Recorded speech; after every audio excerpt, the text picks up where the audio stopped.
Hürmetli vatandaşlarım, ikinci leksiyemizi başlayımız. Chet el şirketleri qattiq mağlup oldu. Çünkü tashqi pirot tormozini daslidi. Mavzuli xabar 7 ayning 27 kuni Jungoga nazari tor betida e'lon qilindi. Xabar mundaq boshlandi. Bu yil 7 ayda Sanshin şirkati Jungodagi qorashtirib ishlab chiqarish liniyasini taqadi. İşlep çıkarış məşğulatını Vyetnam'a yetkəb getdi. 2015 yılının baş baharıga kelgende Sanshin şirketinin Vyetnam'a salgan planlıq məbləği 10 milyard 100 milyon dollarga yetdi. Zor bir türküm zavod şirketler Jungo'dan yanına Vyetnam'a köçüşkü başladı. Dastlabda kiyim-kechak zavodlari, ondan keyin elektrolog uskunlarni ishlab chiqaruvchi zavodlar Vyetnamga, Jungodan Vyetnamga ko'chishga boshladi. Vyetnam hozir Jungodan chekingan zo'r bir turkum mablag'ni qabul qilishga boshladi. Sifat va texnikaga yuqori talab qo'yilgan mahsulot ishlab chiqaruvchi zavodlarni Amerika, Yaponiya, Yevropa ittifoqi qatorliq davlatlar özden memleketlerine qaytırıp yetkəb elib getdi. Zor bir türküm zavodlar Jungodan Meksika devletiga yetkilib getdi.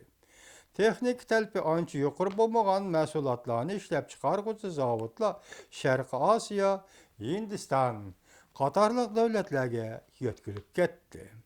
O'xshash bo'lmagan qatlamlar bo'yicha yetkilib ketishdan ko'rib olg'ili bo'ladiki, Jungoning ishlab chiqarish va pishiqlab ishlash sistemasi umumyuzlik raqobat kuchidan qoldi. Chet el kapitali va zavodlarni chekindirish qadami tezlashgan sari chet el shirkatlarining Jungoda ishlab chiqarish, qarashtirish sistemasining g'oyib bo'lishi shuncha tezlashdi. Bir yerde Jungo'nun şirket ve başka zavodların şirketlerinin hammasi rekabet gücüden kaldı degende demek bu işlep çıkarış to'xtab qoldi demegende mi Jungo'da işlep çıkarışdan ahvalının qaysi yerga yetganligini. Demek şirket ve devlet ilgili şirketlerinin rekabet gücüden qolganligi iqtisodning qaysilari chekinganligini ko'rib olishga bo'lgan faktdir. Jungo'da ishlab chiqarish sarfiyat yuqori o'rlab ketdi. Bozor taraydi. Payçek bazarı ve payçek apti şundaqla devletinin kontrol qilish vaziyeti aslida chet el şirketleri zor ko'lamda Jungodan chekinishga boshladi. Jungoda ishlatishga bo'lgan tashqi pirvod 2 trillion dollarga yaqin edi. Chet el şirketlerining chekinishini tezlashtirishiga ergishib, Jungoning tashqi pirvodi tez sur'atda aziyib ketdi. Chet el şirketlerinin çekiniş derecesi Jungo'nun tashqi pirovotini quruqlab qo'yishi mumkin. Chet el şirketlerinin Jungo'da gumron bo'lishi allaqachon boshlandi. Balki tez orada o'ndash belgisimi, savol belgisimi qo'yilishi mumkin. Chet el şirketleri 3 qism bo'yicha o'zini yig'ishtirishi mumkin. Birinchi, Jungoda tashqi pirvot quruqlab ketishdan burun chekinish boshlagan shirkatlar dollarga erishib, o'zining foydasini qo'g'dab qola olishi mumkin.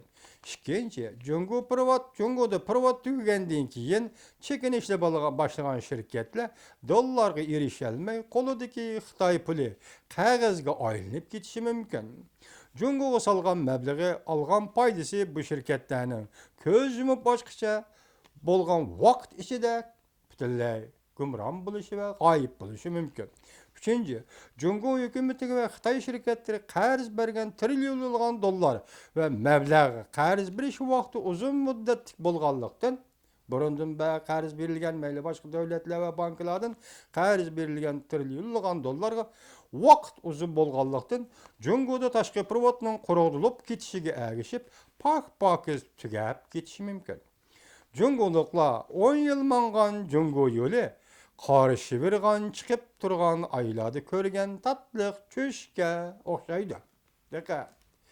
Jungoliklar keyin 10 yil mangan Jungo yo'li qarshi birgan chiqib turgan aylarda ko'rgan tatliq cho'shga o'xshaydi. Ko'zini yumib ochiqcha yo'pirmoq to'kilib turgan, so'g'oq huvlab turgan kech ko'zga yetib keladi. Nima chet el şirketleri sizlarning Jungodan chekinishinglar uchun ko'p vaqt kalmadı.